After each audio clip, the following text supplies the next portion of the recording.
शनि शनैः की दस्तक कितनी खतरनाक, अब किसका तख्ता पलट होकर रहेगा। 6 ग्रहों की जुगलबंदी, मच जाएगी कैसी तबाही, क्या बिगड़ जाएगा देश दुनिया का नक्शा। देखिए सिर्फ और सिर्फ धर्म ज्ञान पर।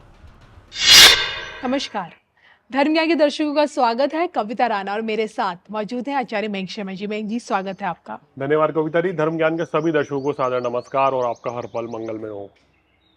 होली के बाद से देखिए गर्मियां दस्तक दे देती हैं और इन्हीं गर्मियों की आहट के बीच बहुत बड़े राशि परिवर्तन, ग्रहचाल में एक बड़ा परिवर्तन। 29 मार्च को जहां एक तरफ षटग्रही योग बन रहा है तो वहीं 1 तारीख को ठीक पंचग्रही योग बन रहा है।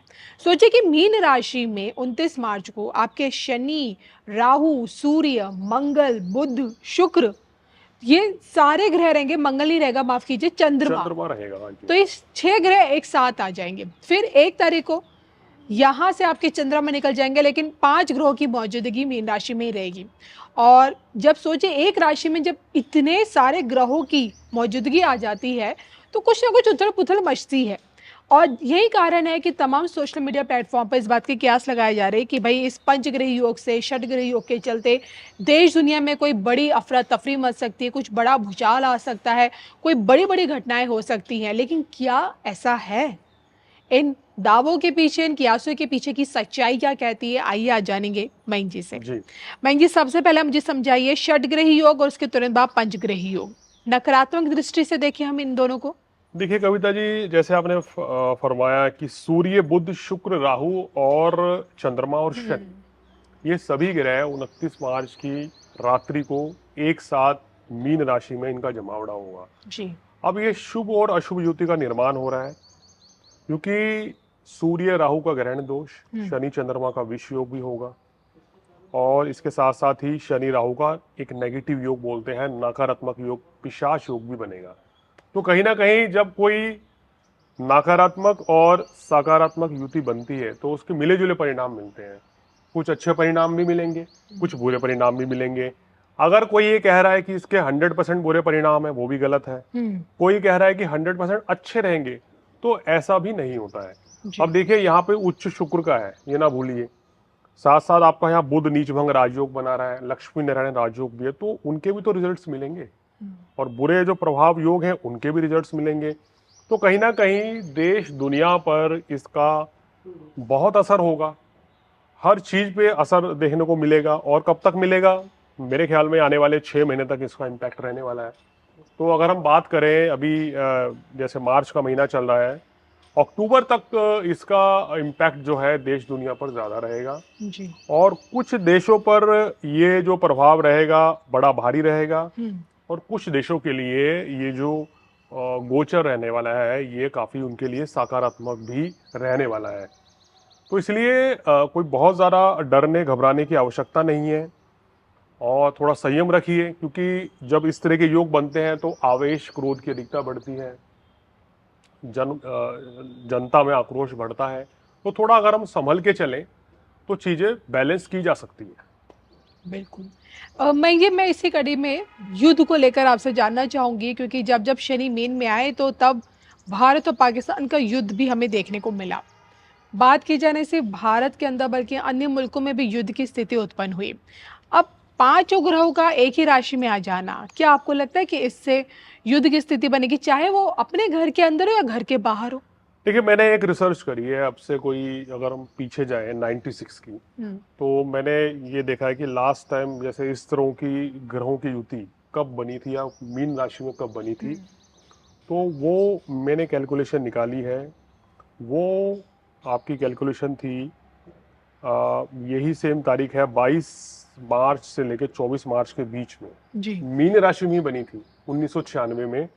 और वहां पर शनि भी थे उस समय, सूर्य भी वहीं गोचर में थे, केतु थे वहां राहु की बजाय, मंगल थे और बुध थे, और साथ साथ चंद्रमा की स्थिति भी थी। तो कहना चाहिए कि इस तरह की ग्रह स्थिति 1996 में भी रही है।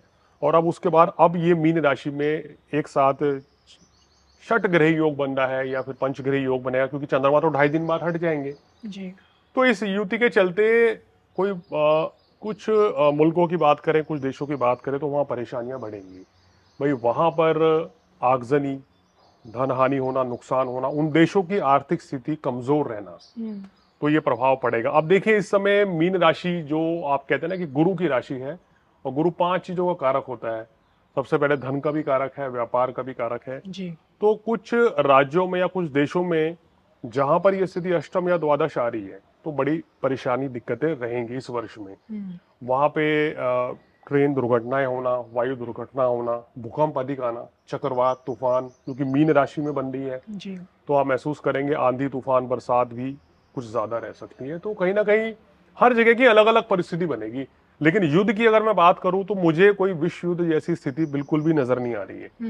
देखिए टू नेशन के बीच में कोई आपस में गतिरोध हो सकता है, वॉर की स्थिति बन सकती है, लेकिन उसमें 4 नेशन 3 नेशन आ जाएं, 6 नेशन आ जाएं, या जैसे सेकेंड वर्ल्ड वॉर की सिचुएशन बन जाए, ऐसी कोई परिस्थिति नजर नहीं आ रही है। तो इस बात से सभी विश्व के देश निश्चिंत रहें कि कोई किसी देश में कोई बड़ी विपत्ति या बड़ा वर्ल्ड वॉर छिड़ने वाली है जिससे दुनिया थम जाएगी, ऐसी कोई सिचुएशन नहीं बनेगी।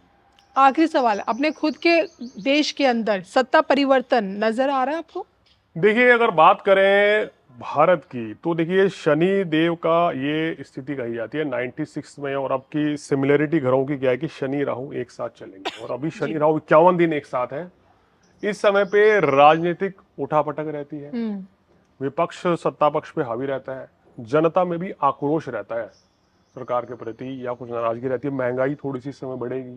और कहीं ना कहीं अगर बात देखें भारत के लिए, भारत देश की वृषभ लगन और कर्क राशि है, जी।